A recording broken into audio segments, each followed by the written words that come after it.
3 million members searching, SingleMuslim.com proudly sponsors Single Muslim Live.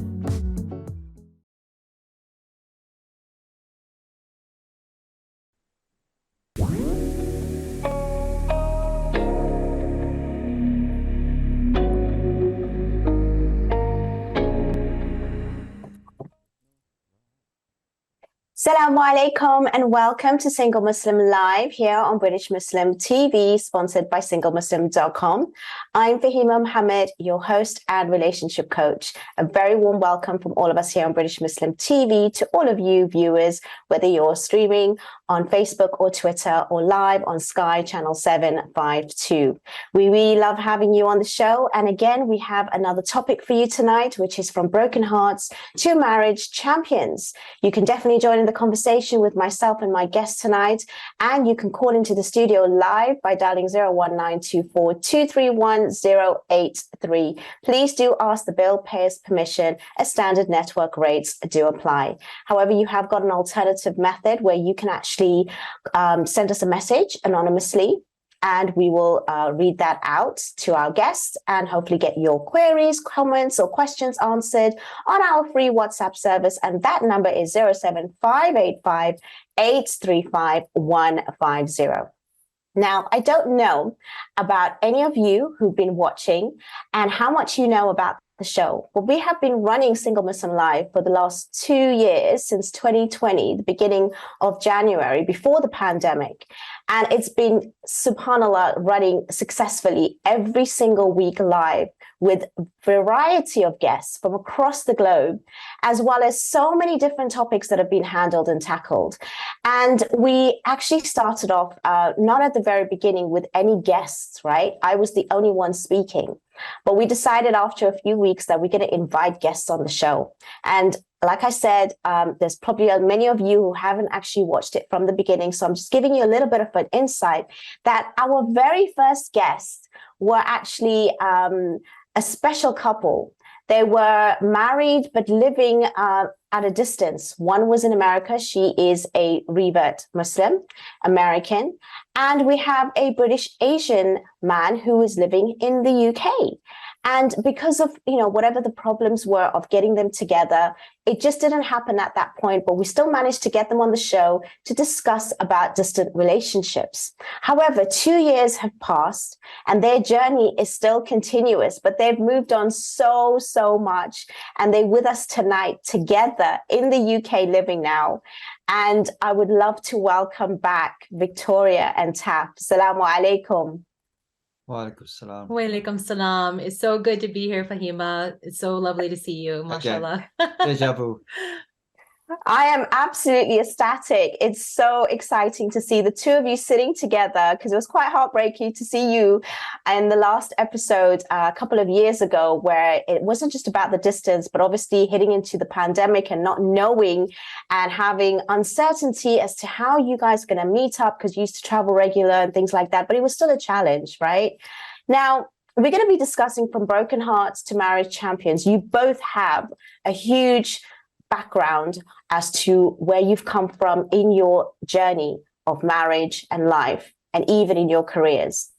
I want you to individually take me through a little bit of an introduction as to who you are and how you both came together. So we'll start with the lovely lady, Victoria. Wow. So it's such a beautiful love story, and it is complex, but we started off many years ago. We met online, like a lot of people do nowadays, and it truly was such a beautiful connection in the beginning, but we have both had such different backgrounds. And interestingly enough, it was those experiences that had brought us to that point that actually ended up connecting us. I was a full-time photographer. I had been a revert for approximately maybe a year and a half. And we met by chance. It was amazing. So going, from there, I mean, you could probably even take it from there. Well, my background, Fahima, born and bred in the UK, just your average guy, quote unquote, and pretty much involved in the community sector, not for profit, etc., doing my own thing. And what you alluded to was the difficult background that we both had. And I'm not sure if you want us to go into a bit of that. We can also go into that as well as a context.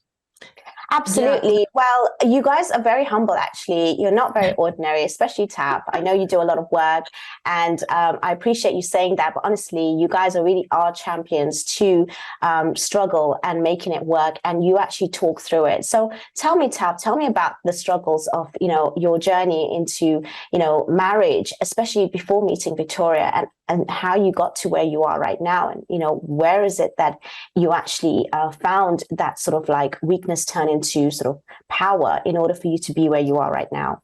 Sure. To give some context to the viewers, I think, Fahima, it's important to mention being a grandfather and having 5 children, and then getting a divorce, being divorced, and something that was unexpected was probably the most difficult thing for me to actually to deal with, on many levels.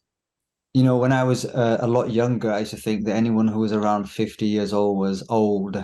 And, here I find myself in my 50s, early 50s, divorced, and life completely changed for me. So the first thing I think, which was difficult for me, Fahim, and I think maybe lots of men may resonate with this, that it's being an Asian man and being a Muslim man as well, it's difficult sometimes to be able to share feelings, to share emotions, to be able to articulate what's going on for me in my world.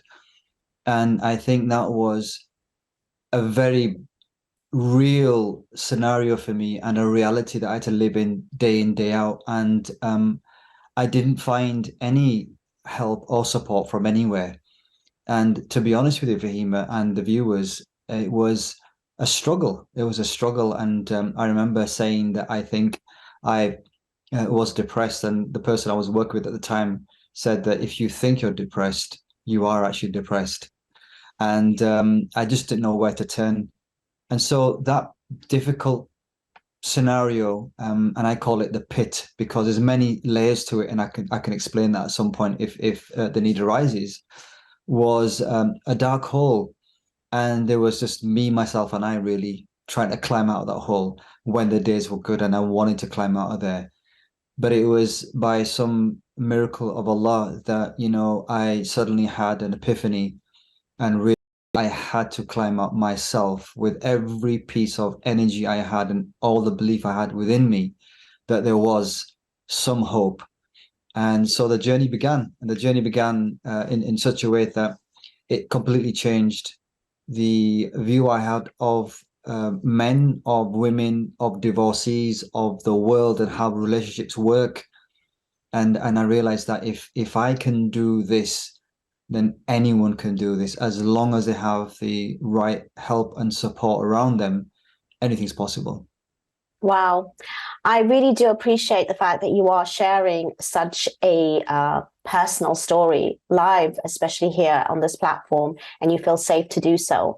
And I actually do appreciate as well that, a lot of people will resonate with it, especially coming from an Asian Muslim and being male. You are absolutely correct. I hear that all the time, even up till now, with all the help that is out there. It is very, very difficult for men to firstly admit that they are going through struggle. And secondly, to actually ask for that help. So I think your work is so, so prevalent. It's so profound. It's so needed. And I really do appreciate you coming on here to speak as well about your own journey, because that is, again, even more powerful to hear it from somebody who's gone through it and still going through it, but has actually made progression, which is really important that people hear that and see that, especially with the work that you both do and individually as well. Now, Victoria, you do also have your own story with regards to struggles and, being of a certain age and coming from a different background and into a new religion as well, and trying to find, love at a sort of later age. What was that like for you? Oh, it was definitely a journey. No one ever gets married and thinks that they'll get divorced. And when it happens, your whole world is turned upside down. And then when you go into the world again, hoping and praying for love, it takes a lot of courage.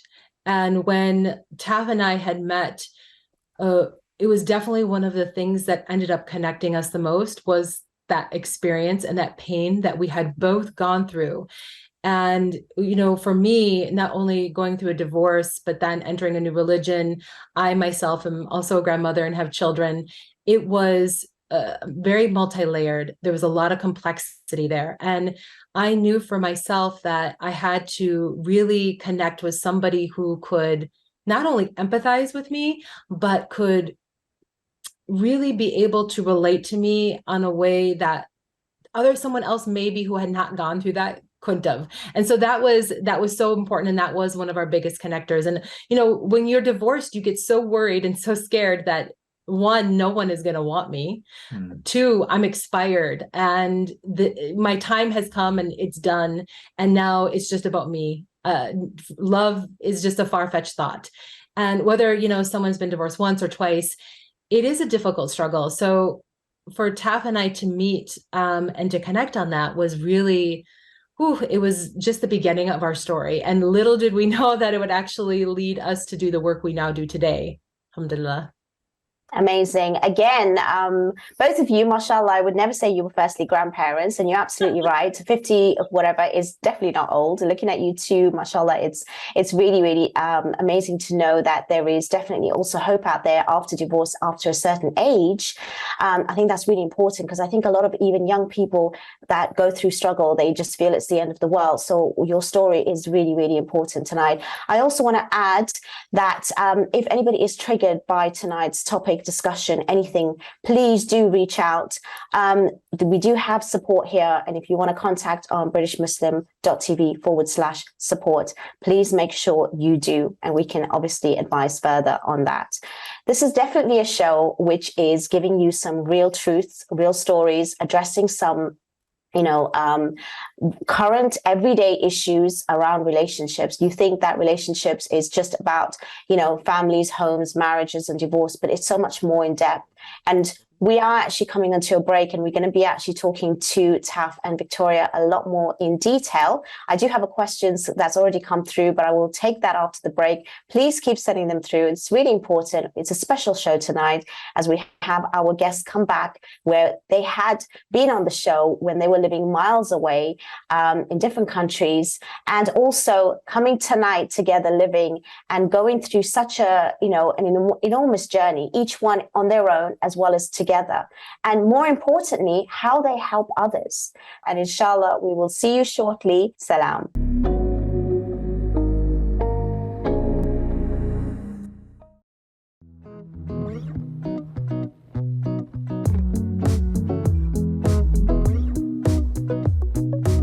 With 3 million members searching, SingleMuslim.com proudly sponsors Single Muslim Live.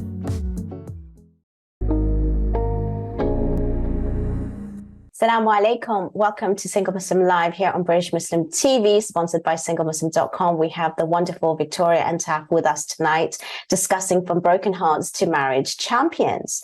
Now, how is it that you can actually enter a journey from being broken hearts, and having that sort of pain, which a lot of people take years to overcome, and then not just overcoming it, but actually to the point where you are helping others? Victoria, how does that start with you? Was it one person's idea? Was it one of you or together? How did that work? Well, it's a really good question, Fahima. And honestly, it began on our honeymoon. We were really, yeah, we were literally, yes. We were sitting in Spain, just freshly married, mashallah. We're sitting on this beautiful park bench, and we looked at each other and we said, "What if everyone could have this?" And because we really were in a state years before of feeling hopeless and wanting that pinnacle love story that everyone talks about. And we had something that was so authentic and so beautiful. It wasn't a fairy tale. It was more realistic, and it was beautiful. It was so substantial. And we said, how can we create this for other people? What can we do? Should we write a book? Should we create something? And that was the nemesis, the beginning. It was, and Fahima, believe it or not, we had a cup of tea each, and we literally conceived the idea. It says tea for two. We said tea for two, didn't we? And it was like, okay, yeah, we'll park that and just think about that for a short while. But literally, we've called ourselves tea for two, and it's based upon that experience we had for those few moments on our honeymoon. And it's nothing short of miraculous for Hema, to be honest with you. It's nothing that we planned for, nothing we expected. And the extreme difference between a short while before that of not knowing, what would become of us individually in terms of that post-divorce pain, to then all of a sudden a surreal moment of being on a honeymoon in Spain and talking about relationships was like, oh, it's just like too far-fetched. Well, I want to take you back a little bit because it's lovely to hear that you've come to this path. But I know there's a lot of people watching that may be struggling. They're probably in that moment where they are still going through pain. And we want to get into the nitty-gritty of it so that people can understand that this is real. This is not just some fairy tale that just happens overnight, nor does it happen very, very easily. So what was the point that you felt that, you had to, wake up from that ground? And, what did you do so that people can actually take some practical tips if they are actually in that moment right now?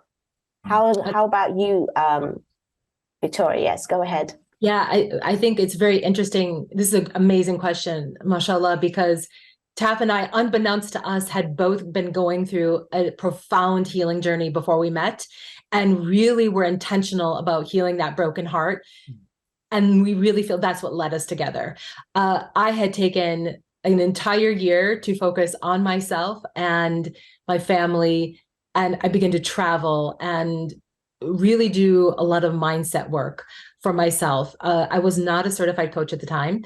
It was a new concept to me to dig in and really look at what was happening inside me so that I didn't repeat a process again and again. And so on that journey to healing, it really did lead me to Taf. And when we met, I didn't know that he had been going on a very similar journey. So you should share that. Well, yeah, mine for him was... Well, before you start, Taf, when it comes to that self-development, I know a lot of people, they might not see that self-development sort of stage. Normally when it's a breakup, it's more about the blame and it's more about the other. Do you think there's a certain age and stage, or do you think it can happen at any time that you can actually understand that, when there's a breakup, regardless of whose fault it is and blame, there's still accountability? So what was it for you, Taf, that made you go on this journey? And obviously you were a lot older as well, where you found yourself in that way. Do you think it's experience, or do you think anyone can do it at any time? Both.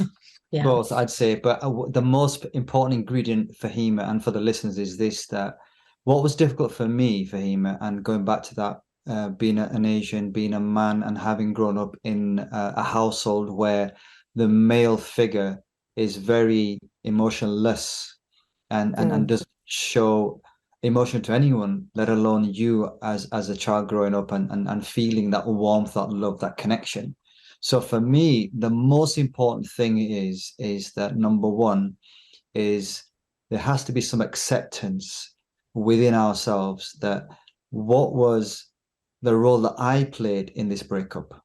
So you talk about blame. Okay, maybe the person was at fault, but that's not going to solve any problems for you. It's about what did I do?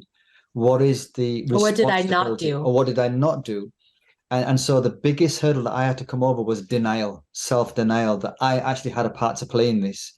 And I think that was a catalyst to start the journey of introspection. And there was a point where I got to understand that and started to look after myself. And initially, the initial thing was that I thought I was being selfish. So I got back into the gym, started to buy clothes and do all sorts of things. I thought I need some therapy, some self-therapy and self-care, all that kind of stuff. And I felt a little bit selfish for a while. I felt very self-centered. But then I thought about this and I made a distinction. And I think this really should help lots of the viewers, is that there's a difference between being self-centered and being soul-centered. Yeah. So self-centered for me means, especially when it's at the expense of other people, it means that I'm looking after myself, but I don't care about anyone else. But being soul-centered and people of faith, it means that I'm actually looking after my soul. I'm actually looking after my wholeness as a believer. And if I strengthen that, then really it's going to take me closer to Allah. It's going to be better for me in terms of my faith and my journey ahead. And I'll be more rounded as an individual. So that's how I frame the whole thing about being soul-centered rather than being self-centered. Beautiful. I love that explanation. And I think it makes a lot of sense. And it actually helps a lot of people to take care, like you said, the self-care with regards to your soul and, being part of, faith doing that. Do you find, though, in our faith, especially coming from an Asian background, Muslim, especially in our cultures, when you come to a certain age, when you have older children, and when people think, okay, your time is done. You don't need to go and find another relationship. You got to take care of the kids. You got to move on and just, do other things. That happens a lot. We hear and on this the other so hand, often. yeah, exactly. And then the other hand is also as a woman, second, third time around, however many times you're married, don't be too demanding. Make sure you lower your standards. We hear that a lot too. I know a lot of famous people that say that and promote that, which really annoys me. I'm going to say that out loud. So you tell me your story, Victoria, when it comes to you, being at a certain age, being a grandmother, even coming from a different faith and background. Did you feel that you had to lower your standards when you're going for another marriage? I'll be really honest, this time around, absolutely not. I really embodied the fact that the mind and the heart are the most powerful gifts you can give someone. And I was not about to just give those to anyone. So for me, I was really intentional with raising my energy and bringing myself to a level of being the person I knew I wanted to meet. At least, I wanted to bring that to the table. I couldn't expect to meet this incredible person if I myself wasn't up leveling. So for me, that was a huge pivotal part of me preparing to meet the love of my life.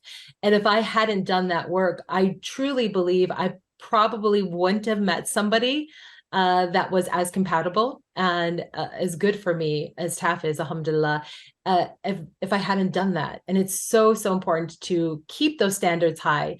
To me, there is no such thing as standards that are too high. It's about being realistic, yes, and we can talk about that later. I know a lot of Muslims have unrealistic expectations, but having high standards should never, ever be a question. You should always have high standards. That's the only way, matter of fact, you're going to find the perfect partner. Brilliant. How about you, Tap? What do you feel about the sort of, a lot of people saying that, at a certain age and stage in your life, and, you shouldn't be thinking about marriage again, and especially after, I don't know how many times, whatever happens. What do you feel? Well, all I can say is that Allah subhanahu wa ta'ala said, لِتَسْكُنُوا لِهَا, that, you may find sakina, with them. And to be honest with you, if the Almighty speaks about that tranquility, He's not speaking about tranquility by yourself. He's talking about tranquility with someone, your spouse.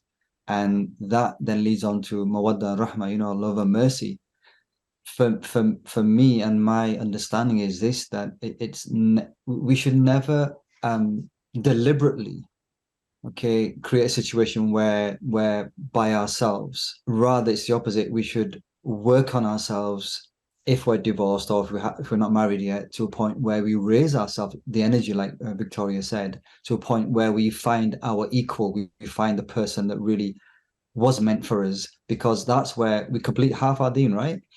And also with that love and mercy, there's an experience that we're going to get that we won't get with other people, siblings, parents, children, etc., etc. So there's some beauty, there's something amazing in that husband and wife relationship, which we can't explain to anyone. It's like, explaining what a cake tastes like without actually tasting it. So yeah, absolutely, it's never too late. And I don't think personally that age is a factor. I think it's important that believers need that companionship, and there's something within that companionship that our Lord has said is important.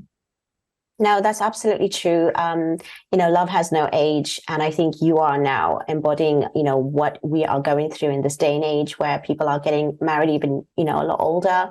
They're taking their time. And there are a lot of struggles, even with a lot of divorces that are happening. So there are more and more divorcees out there. There are a lot more people that are in their elderly age or older age, and they are, actually looking for love, and it can work. And you've actually shown that it does work. With that does come struggle, though. And with that is still not a perfect marriage, which we want to elicit. We want to make sure that we make this clear. We're going to come back to that after the break. But I want people to understand that when you're in a marriage, yes, as Taff and Victoria have mentioned, that it is wonderful. They were sitting in their honeymoon and they were talking about how beautiful and wonderful it is. But even with that, there are struggles because they're coming from different backgrounds and families. They each have their own families that they have to obviously, put together and keep, having that sort of bond, relationship, connection, as well as, each other, where they are still growing and they are still developing and they have a business and they're working together and they are also partners in life.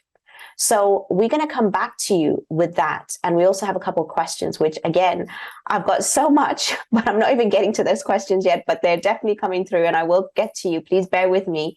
But inshallah, if you have anything that you want to add to this conversation, it'd be amazing to have you pick up the phone, give us a call. And we'd love to hear your comments and queries as well. And we'll see you in a minute. Salam.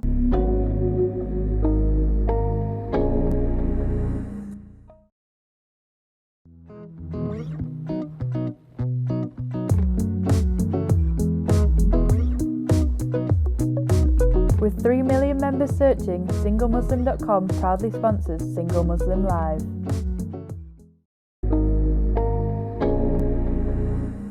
Assalamu alaikum. Welcome back to Single Muslim Live here on British Muslim TV, sponsored by SingleMuslim.com. We are having an amazing conversation. I swear this show is going even faster than I ever imagined, and it's just really not enough time, but I'm going to go straight to the questions now before I forget. So the first question we have for you, Taff and Victoria, anyone can take it.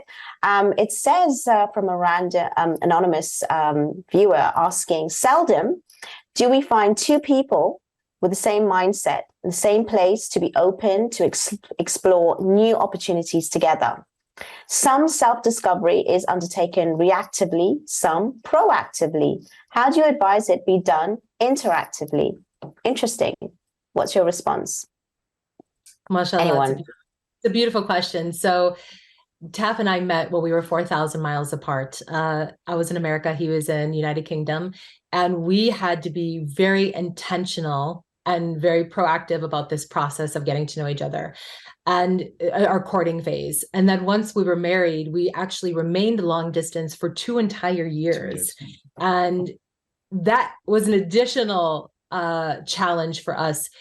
So a few of the things that we did is we made sure that we took the time to get to know each other beyond the basics. We really delved in and got to know each other in a very beautiful way. We'll give a couple examples. I think that would be really beautiful. And for I think that's listening. the interactive way as well. This is the interactive whilst we way, did the yes. work beforehand proactively, this was definitely the interactive development of us together. So this identity, which people will see right now, it wasn't the finished product before we met. Right. So and I'd kind of really try to emphasize that to the viewers that look, relationships should be organic. And when we're developing relationships between two people, it's about both having that curiosity. And curiosity is the key word in any relationship. The minute that curiosity kind of leaves the door or leaves that home, what happens is the relationship can become stagnant, and stagnancy can create this environment that really isn't conducive to a relationship being healthy or even vibrant. So curiosity is key throughout your whole life until old age and even beyond. And the most important thing is that we're still developing. We're still organically developing as individuals, but also as a couple, because every day is a new day, and every day is a day and an opportunity to find out something about each other. And that curiosity keeps this relationship alive. Otherwise, it would just drop like anything else. Well, I think, sorry, I'm just going to quickly go on to the next question, which I think you will probably answer as well while you're going to say to this. And it says, why does it seem like it's getting harder and harder for Muslims to find love and get married nowadays? And I guess it was also another question that I was going to ask you, that even as you are at this moment, very powerful, very strong, there are still struggles. So why is it that people still find it very difficult? And obviously it will roll into what we even had the question before. Please take it away, Victoria. Well, first of all, we have to say that there's no such thing as a marriage without effort, an effortless marriage. You have to make effort before, during, the whole process. It is not perfect. And, to be honest, everyone's looking for the perfect person. And that's because they haven't realized yet that there's no such thing as the perfect marriage. So that's the first thing. Really, what we know, we work with so many Muslims, and we know that it is getting harder for Muslims in today's world because of the challenges. And one of the things that first comes to mind is that a lot of Muslims have unrealistic expectations. Those expectations are based on what they want, not necessarily what they need. And they're so fixated on this list of what they think they want that they haven't actually taken the time to decipher what they need. And that's a huge one. We see She's that. got to be handsome. She's got to be beautiful. He's got to have some money. She's got to have this. So those are the things that we want. But and those Fahima, are okay. Yeah, but Fahima, at the end of the day, what do people need? People need love. People need connection. People need warmth. People need loyalty. People need that security. So that's what we really, the foundation of a relationship are all those things. And those No, absolutely. Absolutely. I do have another question. I want to quickly get through that because I don't want to forget again, is how do we overcome the fear of rejection when trying to meet someone? Because I know you deal with people that are obviously having their needs, which is surface, and you obviously divulge a lot deeper. That's what you're trying to say, because a relationship embodies all of that. Like you said, Victoria, as well, it's important to have those kind of wants. But the actual need, which is underlying, is what actually gets you to that next stage of a relationship, so that even when it's rocky and that foundation is built strong, then you can overcome it. That's what I'm hearing.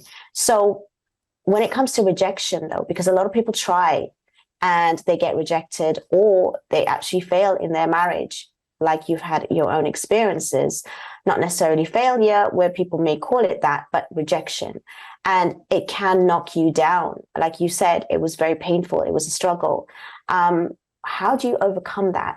Even, okay, when you're going through the self-development, just before that, what gets you there to get that sort of motivation and that inspiration, and to even wake up every morning with hope? What gets you there? Well, I'd like to say one of the things that I thought about initially was that I failed.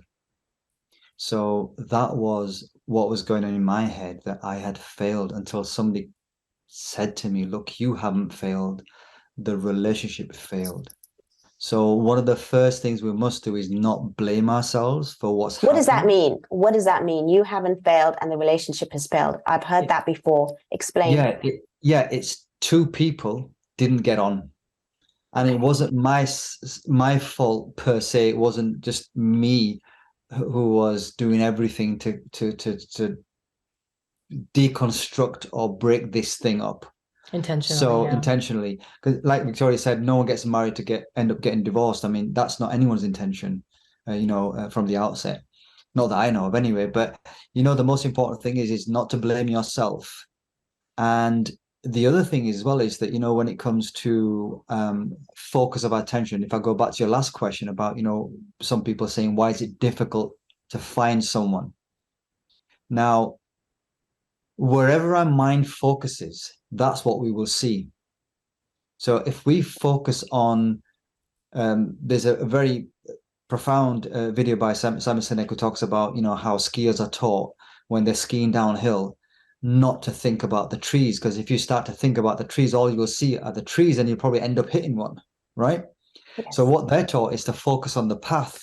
So even though there are trees there, you're still hyper-focusing on the path. Now, so the brain now will focus on that destiny that you have. So if you're looking for the love of your life, if you're looking for this significant other in your life, then you're going to be seeing that. But if all you see is doom, gloom, and there are no good people anymore in this world, well, in fact, what happens, that's all you will see as well.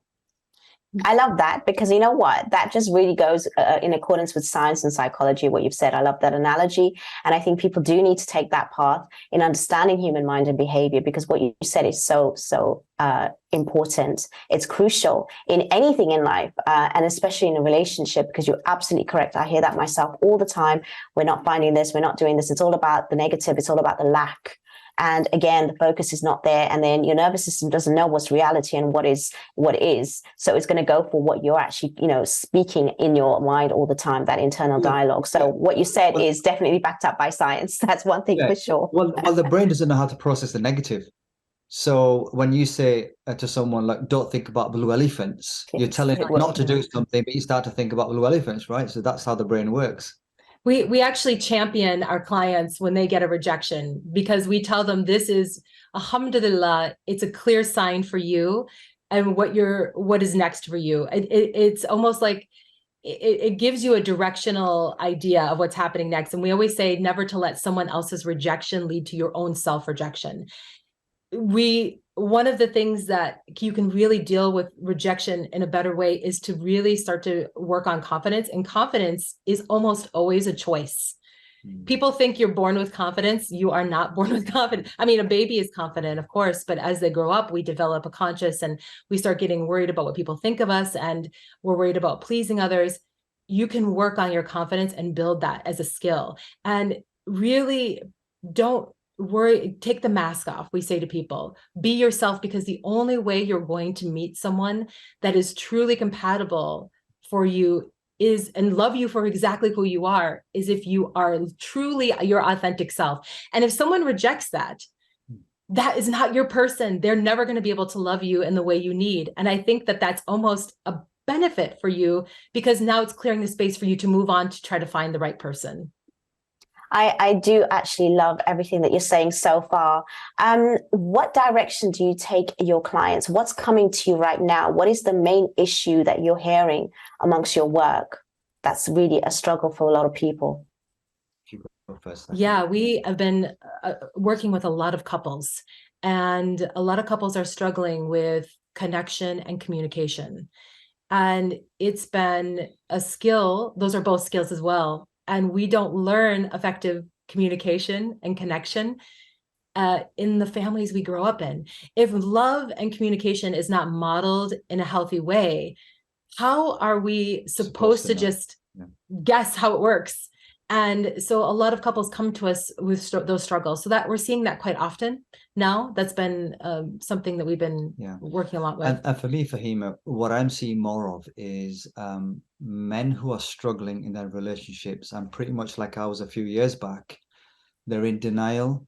They're really struggling with this push and pull internally. They know they need help, but at the same time, they're thinking, if I ask for help, then I will be seen less of a man.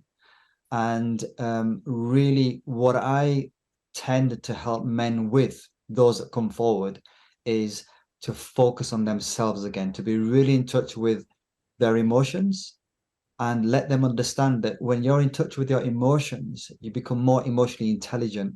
When you're in touch with your emotions, you will gain some strength within you, and you'll become the strongest link as opposed to the weakest link, and be able to love and connect with the people that are really significant in your lives.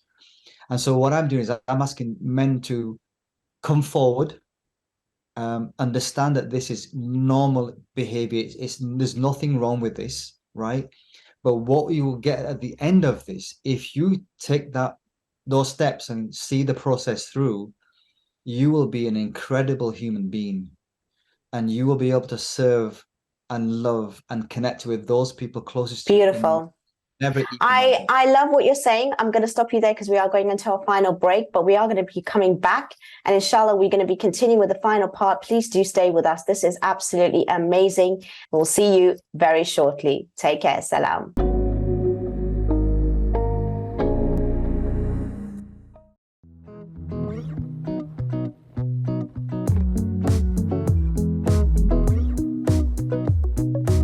With 3 million members searching, SingleMuslim.com proudly sponsors Single Muslim Live.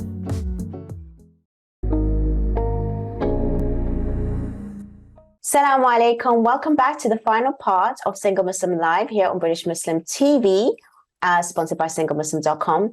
You know, we were talking before the break. Taf, I think you mentioned something really important. And I think your work, especially to me, is so interesting, because I find that, you know, we don't have enough male speaking about their challenges in relationships. They don't want to speak about relationships. They feel that if they're not in a good relationship, they don't want to talk about relationships. People generally feel that. We should be talking about it regardless of what situation we're in. That's how we're going to get help. That's how we're going to open up conversation, and we're going to work together to make it work. So I want those men to reach out, and we've got an amazing coach here, Taf and Victoria. We have a lot of women that speak, and for once, that is to our advantage. But men need to also speak up, and obviously everything is private and confidential.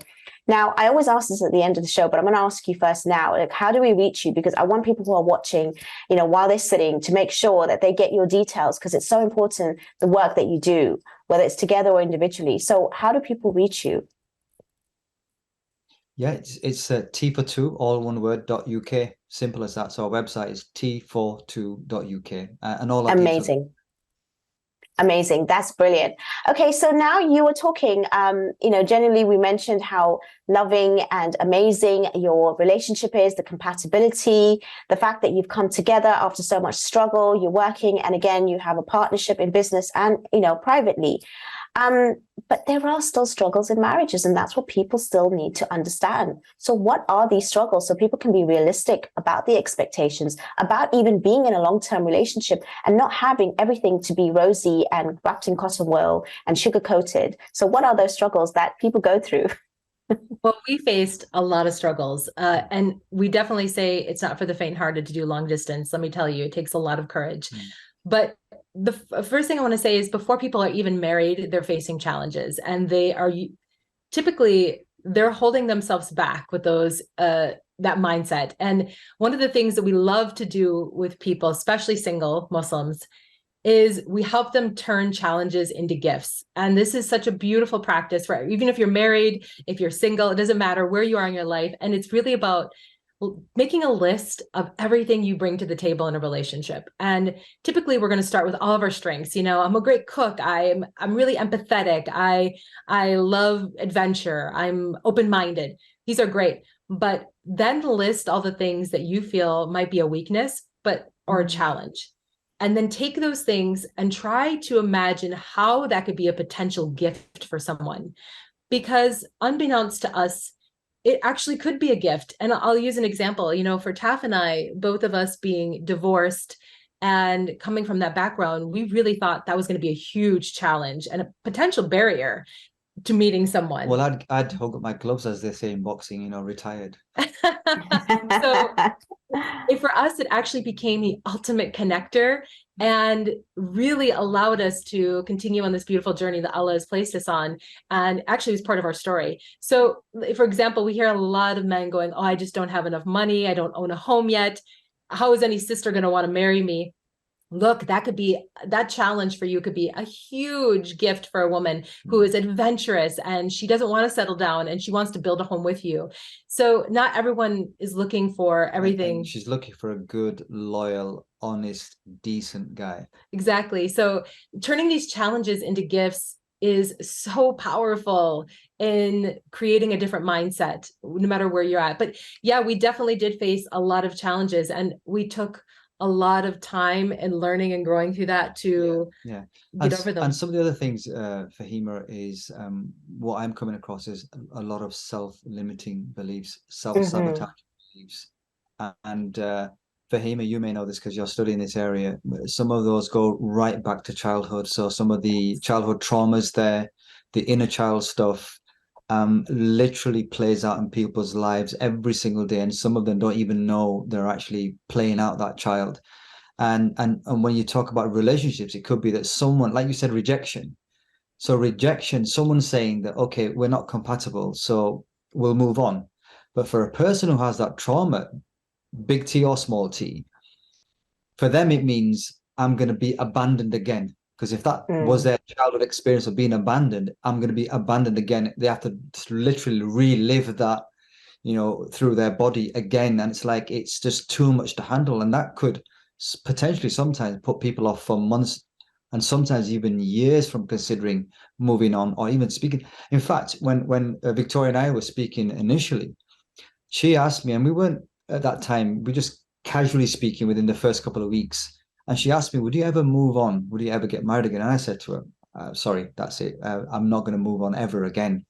She said, why? I said, well, I have a broken heart. I just cannot deal with that anymore. And she said a really profound statement, Fahim, and I think it's going to help many, many people, many viewers. And she said, be guarded, yet open in case the right person comes along. And I asked, I said, can you say that again once more? She said, be guarded, yet open in case the right person comes along. So what she was saying to me was, I'm giving you permission to guard your heart, but leave a little bit open in case somebody who's right for you comes along. We like to call this creating boundaries, not barriers. And this is a huge concept. Boundaries are amazing. You get to decide who comes in and who stays out, but barriers just keep everyone out. I love that. I think, the both of you are absolutely phenomenal. But they are still struggles. You've talked about your past. People go through struggles every day, even when they've come through that self-development journey. And like you said, you're still continuous, and, you've still got your own families, and they're still growing and you're still growing. So how do people overcome that where they don't actually, break down in a really long-term relationship, or in a relationship where they feel that, it's not really the spark anymore? It's very difficult to maintain. How do you maintain? Yeah, some of those things have to be around conversations, having conversations, looking at conflict resolution. I mean, things can trigger you off like almond milk and soya milk, right? And I wasn't a milk, I was a standard milk person kind of thing. But Victoria came along. It's okay. I'm fine with soya milk, but it doesn't become a contentious issue as long as you're willing to speak to each other about what's behind that. And again, it's that curiosity to learn what someone really feels about a thing, and what drives them, and what is their passion. So is that for real though, Taf? Or do you think that because after so many years you're just going to give in? Because the younger ones maybe fight that. Do you not fight that anymore? Is that what it is? Well, I have a wiser head than I used to have when I was younger, obviously. So I choose my battles. One of the things we always tell people, and this is a beautiful way to keep the love alive in your relationship, is the power of proximity. Okay, this is a beautiful concept. Who are you surrounding yourself with?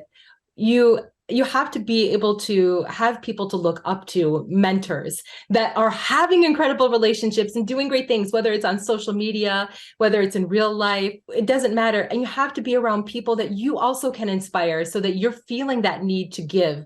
And can you see that nowadays, Victoria? Because the thing is, especially social media, it's all fake. A lot of the times it's snippets, right? And at the same time, those are not the real role models out there for marriages. In fact, they're the ones that are breaking it and creating that unexpected or, unfulfilled and, unrealistic expectation. So there's more and more stories that people are hearing and are scared about that are failing and that are breaking.